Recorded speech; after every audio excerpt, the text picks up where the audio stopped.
Newsfirst Newsline with Faraz Shaukutali. And a jolly good morning to you. This is Newsline, live as always from the Newsfirst studios in Dawson Street in Colombo and broadcasting on TV1, a proud member of the Capital Maharaja Group.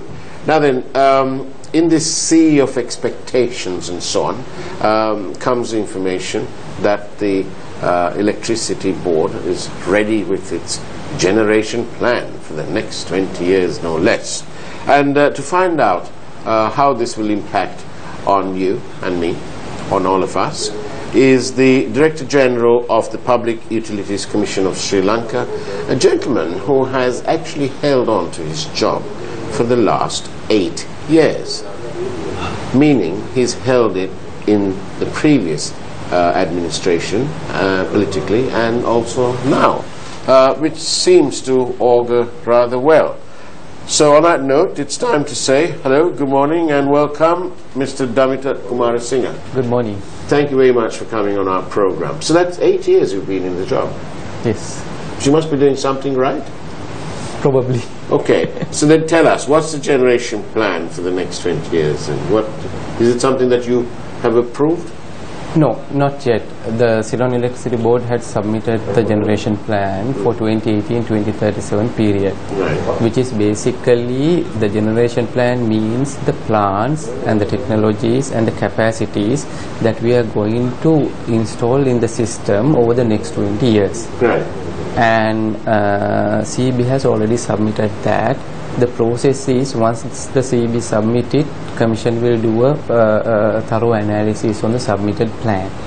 Then subsequently we open it for public consultation, so the general public, experts, everybody can comment on the content of the plan. And now that public consultation process is also over. Last Thursday on the 15th we had these oral representations at BMICH. So there were a lot of ideas were expressed during that consultation process. And we, apart from our studies, our analysis, we take whatever positive and constructive ideas expressed by the experts and other people also in making a decision on the generation plan. And that decision is expected on 20th of July. Right. So in this plan, what is the role of renewables? What sort of percentage will renewables play? Yeah, now the renewables are sources that are looked at by the world for the future. And in the Sri Lanka plan also there are about 2,800 megawatts of renewables for the time frame of the next 20 years. So we are how much is it now? No, we have about 500 megawatts of mini hydros, wind and little bit of solar, and we have large hydros about 1,300 megawatts. So in the next 20 years, this is going to increase by another 2,800 to 3,000 megawatts. Right. So plenty of opportunity and got a hope for that then. Yes. So Sri Lanka is going that way. How much, what is out of our total output of power? How much is that based, or how much of that is renewables right now? Right now we have about 40 to 45% depending on the hydro situation produced through renewable energy, including large hydros. That's a large, that's a high percentage. Yeah, that's a very high percentage considering the context of the other countries. Yes, it's a large percentage. Yeah. So that must Sri Lanka must be quite a case study then. Yes, I think so, because in 1990s, if you remember, we were actually supplying 100% renewables, but when we ran out of large hydros, we have to move towards fossil fuels. And now again the wind and the solar technologies have come in, so that we can increase the renewable percentage and the amount of energy in the system through those technologies. So on your journey to sort of broad base the different types of generation, you know, obviously you do that for safety and so on, with many considerations. So on this journey, where once you traverse this thing to broad base the availabilities and so on, what role does all these mafias play? We are told that in this industry we have the diesel mafia and this mafia and that mafia. Is that one of the impediments when your attempts to broad base the whole generation? No, actually the generation depends on the generation plan. Yeah. So generation plan is basically a technical, social and economic study that CB does initially, and then PUC, the commission, also does that, and which is a very open document where everybody can comment on that also. So once that generation plan is approved, we have to stick to that. The key issue here for us is that whatever in the generation plan, the plant should be implemented on time. So this implementation is the key here. Plan is good, but if you do not implement the plan, we have problems. So whatever the plans which are approved should be implemented. That's where we are now focusing on. What are the impediments to implementing? No, the implementation is not very easy because there are so many issues. There can be environmental issues, there can be social issues, there can be financial issues. It's not a very straightforward process. But whatever the ground realities are, we need to implement these plans. That is the job of the CEB, to ensure that these plans are implemented on time. So if we manage to get whatever in the generation plan implemented, there are two things. One is that we will get the best prices. Number two, since we consider the social, economic and other financial impacts in the plan, we will minimize these impacts during the implementation of the plan. If we deviate from the plan, these impacts would also be much bigger. And number three, if we implement it on time, we will not require emergency power or some expensive form of power to be brought into the grid. So this is the key. My suspicious mind seems to tell me, when you say this, that these delays then are engineered delays so that people who have interest in continuing to supply emergency power at exorbitantly high rates have a ready market. How much of that is true? And I don't think it's I don't think it is that, but over the last few years, actually the CEB was trying to implement the sample coal power plant, but that they could not implement it on time. So and then finally we have to come out with some alternative solutions to that. That is the phase that we are talking, I think you are referring to. But what I am referring is, this is a one-off situation. So what I am referring is now the new plan is there, which will be approved with the commission decision is expected on 20th of July. So subsequent to that decision, whatever the plans which are in this plan should be implemented on time. That is so over the next 20 years to implement this plan and so on, in terms of capital expenditure, how much do you think? The capital expenditure is in the range of $15 billion over the next 20 years. So which is a very huge amount as far as our economy is concerned. So where do you get the money from? Actually, there are a few ways. One is in injecting the private capital into the system. The other way is to CEB, to build through the soft loans and the government funding. Both are there. Injecting private funds, what do you mean? Is it by getting the private sector to involve them in the building and so on, and enter into different types of projects, or?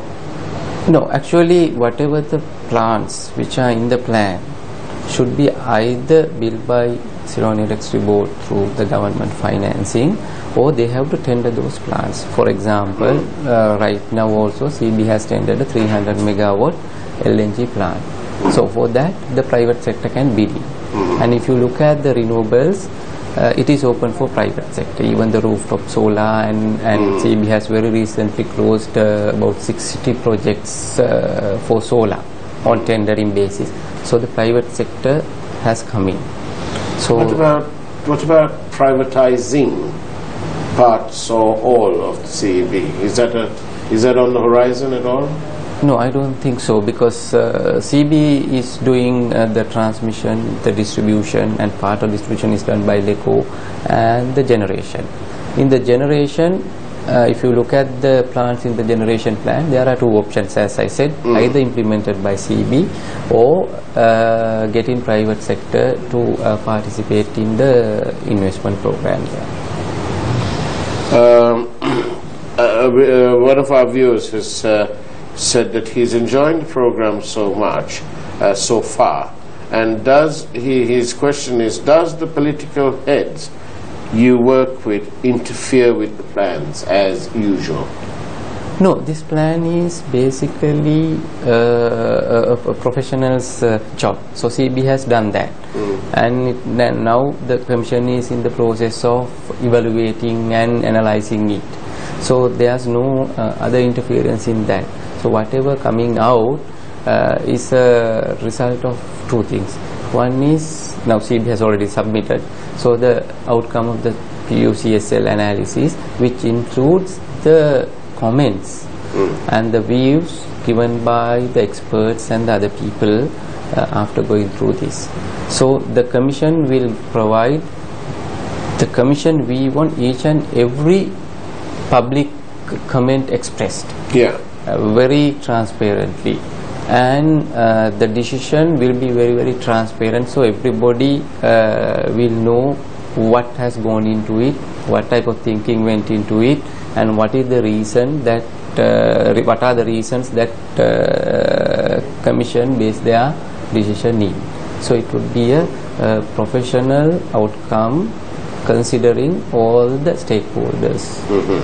The questions keep coming in. The BOI chief, Fukul Jayasuriya, has alleged that several LNG and other power generation projects purposely delayed by the CEB even after presidential intervention. Can you intervene? No, actually now in the generation plan, whatever the CEB has submitted, there are scope for LNG plants. But in the previous plan, 2015 or the before 2013 plan, there were no LNG plants. So by law, the Sri Lanka Electricity Act does not permit CEB or PUC to authorize any plant other than the plants that are in the long-term generation expansion plan. So now this LNG is accommodated already by CEB in the 2018-2037 plan. Yes. And one plant is already tendered for 300 megawatt. So the opportunity is there for everyone to participate in this process and build plants. We welcome everybody to come in as investors for the plants which CB will tender. You know, as a result of.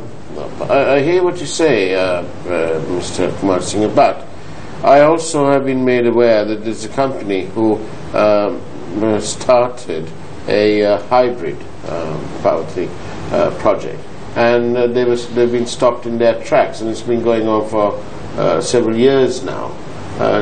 Malaysian company, and you know, that group will obviously not be very happy because they've expended a lot of money, and they are complaining bitterly that they are being treated partially. So what happens? I mean, it's supposed to be one of the most corrupt places, this whole industry. No, actually, it is like this. I'm not very sure about what you are referring to, but once the generation plan is there are two ways of coming into investing in this. One is through the tendering process, which CB does, and the other one is through the renewable energy procurement process, which Sustainable Energy Authority issues the energy permit, and the cabinet decides on the pricing of the renewable energy. So these are the only two avenues that are open under the Sri Lanka Electricity Act for investors to come in. So if you go through any of those, I don't think there will be any issues. But in the implementation, there can be issues. As I said, there can be social issues, there can be economic issues, and there can be technical issues as such. So I don't think, I'm not saying that this is a very smooth walk in implementation. Right. But there are challenges. But the path is clear. Path is clear, Path is clear, path is very clear. I hope that these people behind that, the promoters and the investors of that project have been listening in, because then they can come and see you and state their case and say what's going on. But tell me, in terms of coal, we've had so much of controversy, reams and reams of paper articles have been written, and so on. Several pages worth of stuff's been written about it. So why is it? It's obviously there's a lot of money with coal. So I think the first question to ask you is, Norachole, has it actually been good with various issues, but overall, how do you rate it, its performance? No, actually for us, Norachole has been in the operation for the last 5-6 years from the first plant that came in. There are some technical issues because this was the first time that we have, CB has gone through to coal technology through Norachole. So there are some teething problems. Now they are in the process of coming out of that. And number two is that people are talking about the environmental issues, so on and so forth, which the Commission has already appointed an expert committee which consists of all types of experts, from marine experts to other experts in the field of environment. So they are now going through it with the people of the area and the CB and the all stakeholders. So that part is also being studied. So in short, the CB is in the process of getting the Norachole right now. So we accept there were some issues in the past, and there are some reliability issues right now as well, but those things can be rectified technically. And also we have to understand the background to this, that this is the first coal power plant in Sri Lanka. We are going into that technology with the Norachole plant. So there can be some teething issues. Wouldn't it have been better then in that case, because it's the first one, to give a contract to the Chinese to run the plant and to simultaneously train our already professionally qualified engineers with this latest experience as in coal, rather than take the bull by its horns and say, no, thank you guys, we'll run it, but we don't really know how.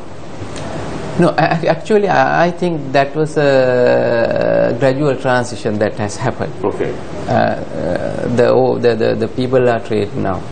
it takes some time, Yes. because it's not easy. Right. And I think Chinese are still helping the CB to get things done at the plants. So that process is going on. What about, you know, again, keeping on the subject of coal, we had the Supreme Court, no less, comment rather critically on the awarding of a coal tender, the supply tender, and said that there were very many breaches of that and so on. And then you had the Ministry Secretary, Dr. Bhattagoda, who took a different view altogether, and sort of bypassed the system in a way, because he advised the Cabinet of Ministers that the supplier, whom the Supreme Court had faulted for an abusive process, would then go to court and will sue the government, and we might have to pay a lot of money out.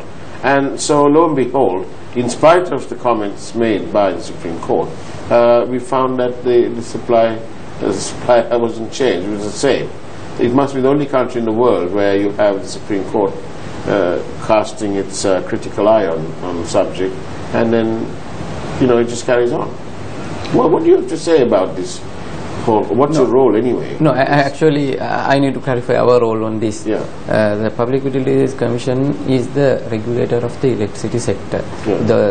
The supply side is done by other parties. That is not being regulated by the Public Utilities Commission. But those bad actions impact on your ability.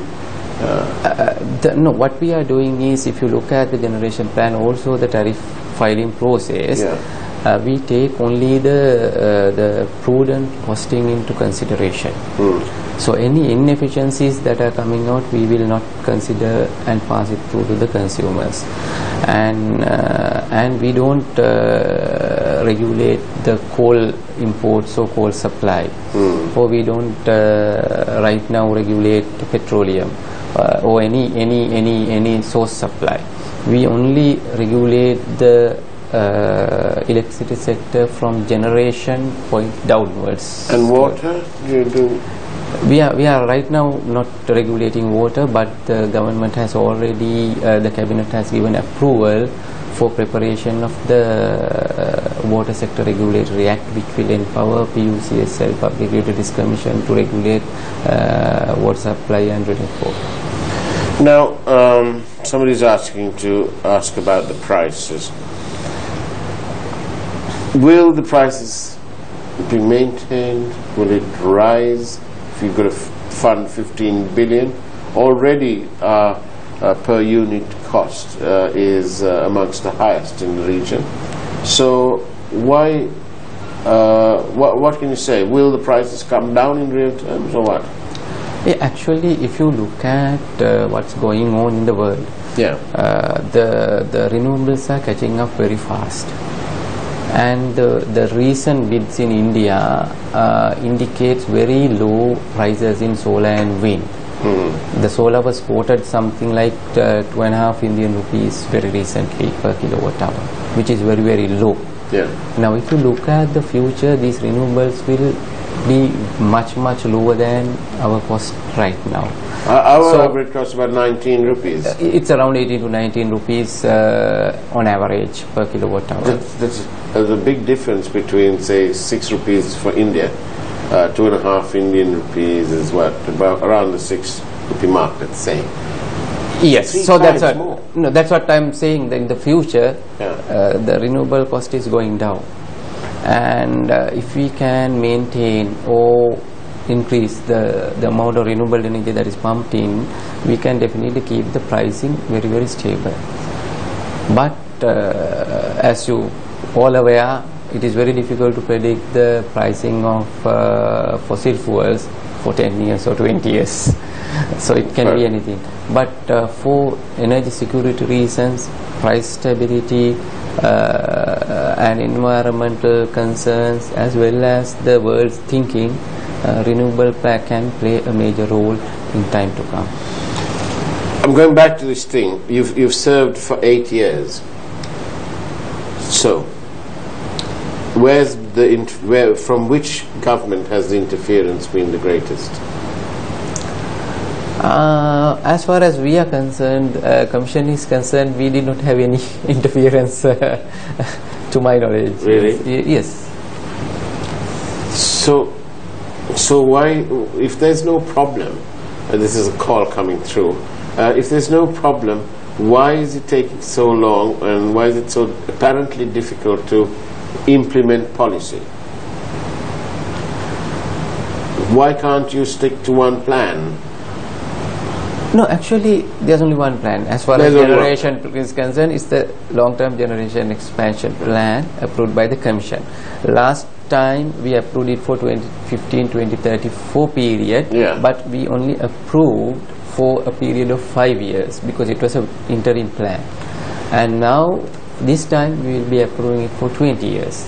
So that is the only plan that can be implemented as per the law of this country. During the Rajapaksa years, I remember that they raised the unit prices at some point, and there was a hope that it would come down.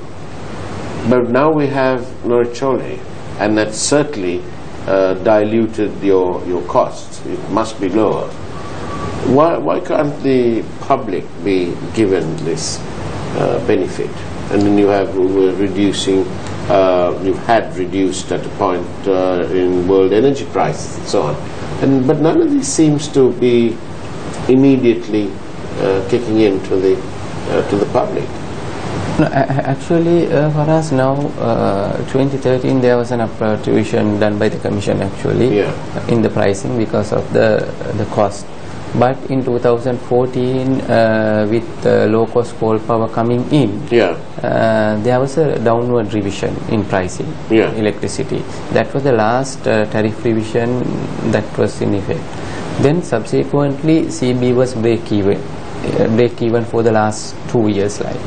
But over the last 6 months, due to the prevailing weather conditions, and as I said, we expect about 40% of energy from renewable sources, but we were not able to get that amount due to dry weather conditions, and that gap has to be filled by the oil.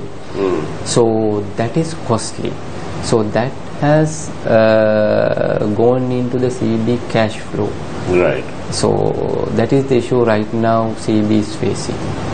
I see. And the future is bright for the power sector?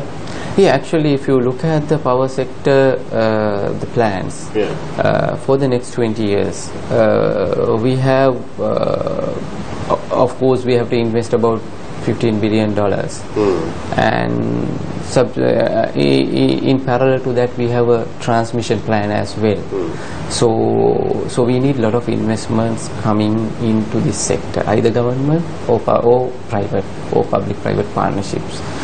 And then number two, if you look at the developments in the technologies, the renewables are becoming cheaper by the day. So promise on renewables is very high. So the countries like India, China and other European countries all are moving towards that, and the Sri Lanka is also moving towards that, and with that the renewable energy will provide us energy security as well as stable pricing, which is very important. And stable pricing is as important as low pricing. Right. Yeah. For investors, but for business, it is also everybody. Stable supply is also very important. Yes. The generation plan actually take into account all these issues. The stable supply is the first thing that is taken into account in the generation plan. Now then, this question has been sent in by a viewer. I must ask this, and I'm asking that because there is a growing tendency now amongst people holding office, public office actually, who are very they're keen on making sure they're doing all the right things, and so the question they are asking is, you've been there for 8 years and you've survived for 8 years. How is it, or have you escaped the FCID? Everybody wants to know are frightened of this FCID. No, actually, I was not called for FCID, and I think as regulator, we are not going into projects or anything like that. Our duty is to act as the regulator of the electricity sector, which consists of economic regulation, which is tariff setting and other charges.